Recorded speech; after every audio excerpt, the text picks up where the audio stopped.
दोस्त से निकला कार चोर, डुप्लीकेट चाबी से उड़ाई टाटा पंच। मोबाइल टावर का झांसा देकर लूट करने वाले गिरोह का पर्दाफाश।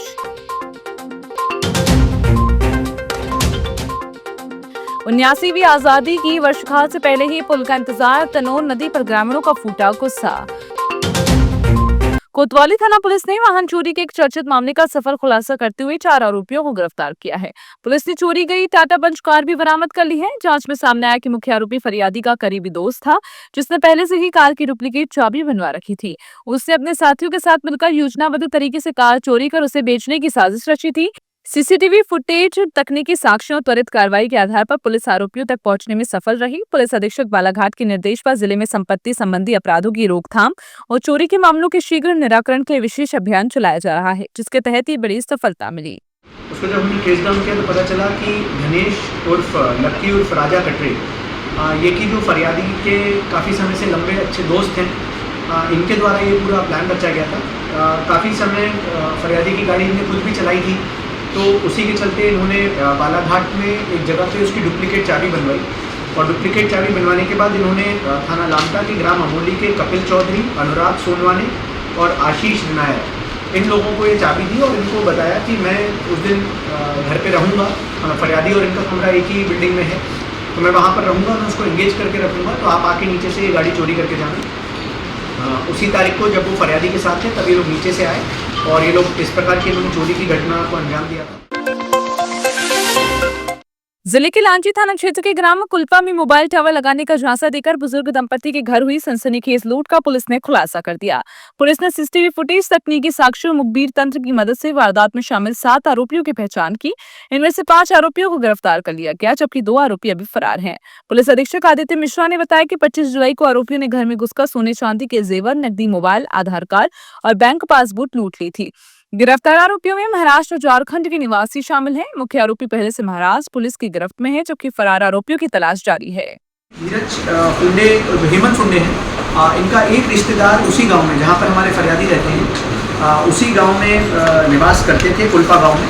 तो जब वो कभी उनके घर आते थे तब उनकी नज़र पड़ी थी कि जो इस केस में शत्रुघ्न लहरे जी हैं, इनके पास अच्छी संपत्ति है। माता जी जो हैं वो गले में हार पहनती हैं या मंगलसूत्र भारी वाला पहनती हैं, कान में अच्छे जेवर पहनती हैं, और इसीलिए इन लोगों ने पहले प्रयास किया कि अपने स्तर पे हो जाए। तो जो 3 बार का प्रयास था, पहली बार जब आए थे पहले इनको लगा कि अकेले से नहीं हो सकता 3 लोगों से।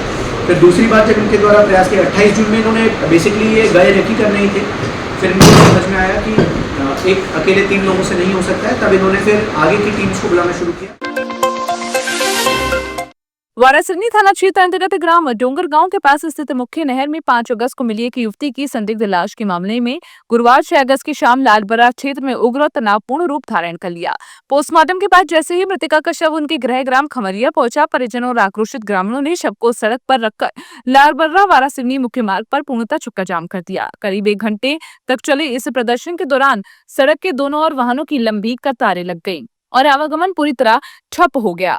प्रदर्शनकारी पुलिस प्रशासन से मामले की निष्पक्ष जांच, आरोपियों की तलाश, तत्काल गिरफ्तारी और उन्हें कड़ी से कड़ी सजा दिलाए जाने की मांग कर रहे हैं। जब तक हमारे को पूरा इंसाफ मिलता नहीं तब तक हम हटने वाले नहीं है यहाँ से। आज मेरी बहन के साथ हुआ है, कल कहीं और लड़की के साथ भी होगा ये।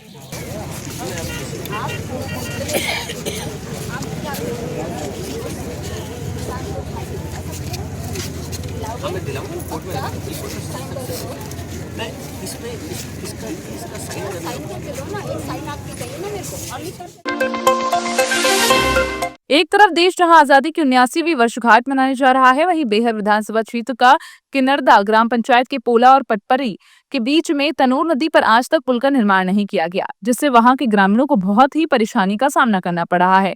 बेहर विधानसभा क्षेत्र के दौरे पर पहुंचे पूर्व सांसद कंकर मुंजारी को ग्रामीणों ने बताया कि तनोर नदी पर आज तक पुल नहीं बनाया गया है, जबकि शासन और प्रशासन को इसके बारे में कई बार जानकारी दे चुके हैं और कई आवेदन दे चुके हैं, मगर शासन और प्रशासन का इस और कोई ध्यान नहीं है, जिससे यहाँ ग्रामीणों को बहुत ही दिक्कत परेशानी हो रही है। देखिए, गांव के लोगों के लिए बहुत बड़ी समस्या है और खासकर जो बच्चे जो पढ़ते हैं पटपरी के, तो करीब यहाँ पे 150 मकान है। यहाँ के बच्चे पढ़ने जाते हैं पोला, उसको देखो ना, आपके सामने स्कूल है जी, यहाँ पढ़ने जाते हैं। तो बारिश में इतना पानी आता है कि यहाँ बाढ़ आ जाती है। और ये कहो कि कभी कहीं भी तो एक सप्ताह तक के जाना आना बंद हो जाता है। बिल्कुल सही। अगर उधर कोई बच्चा चला गया, पानी गिर गया, तो उधर का बच्चा इधर आ ही नहीं पाएगा, वापस नहीं आ पाता है। ये बहुत एक गंभीर समस्या है। कभी ऐसे में हादसे भी हो सकते हैं, बड़े हादसे। हाँ, पिछले साल मतलब वो पोला वाले ढोला तो बह गए, तो बह गया, ख़त्म हो जाएगा। पिछले साल बह भी गया यहाँ से। हाँ, बह गया। पिछले साल देखिए कि पिछले बता रहे हैं, यहाँ तो मैं भी बता रहे हैं, यहाँ के मुकदम सब बता रहे कि पिछले बार यहाँ से एक आदमी बह गया और मर गया। ये इसके बाद भी सरकार को कोई समझ में नहीं आ रहा है। जिले के एकमात्र शासकीय जिला ग्रंथालय अपनी बदहाल स्थिति और मूलभूत सुविधाओं के अभाव से जुड़ रहा है। प्रतियोगी परीक्षाओं की तैयारी कर रहे छात्र छात्राओं, प्रबुद्ध नागरिकों, नियमित पाठकों ने जिला प्रशासन से ग्रंथालय को वर्तमान असुरक्षित और अनुपयुक्त स्थान से हटाकर शहर के किसी शांत, सुरक्षित और शैक्षणिक वातावरण वाले क्षेत्र में स्थानांतरित करने और आधुनिक सुविधाओं से युक्त नए भवन का निर्माण कराने की मांग की। विद्यार्थियों का कहना है कि ज्ञान और अध्ययन का ये महत्वपूर्ण केंद्र आज जर्जर भवन, संसाधनों की कमी और अव्यवस्थित वातावरण के कारण अपने उद्देश्य से भटक गया है। उनका कहना है कि वर्तमान परिस्थितियों में गंभीर अध्ययन करना बेहद कठिन हो गया है।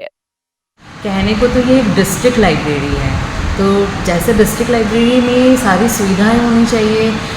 आप यहाँ पे आसपास देख भी सकते हैं कि ना यहाँ पे वॉशरूम की व्यवस्था है, ना गर्मियों में पानी की व्यवस्था है।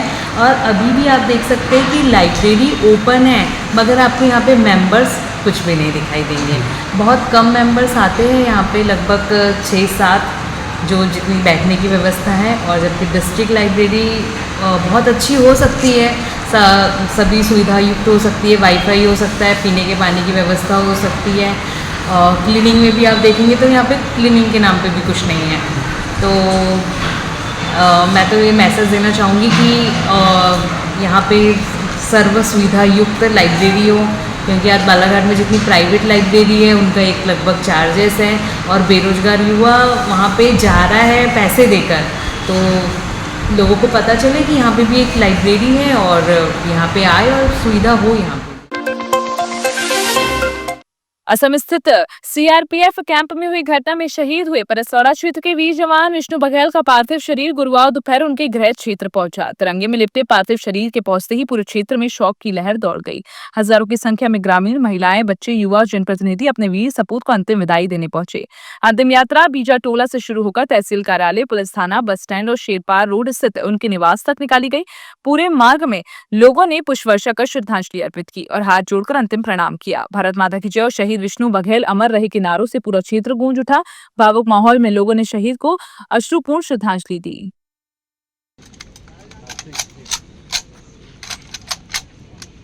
पंजाब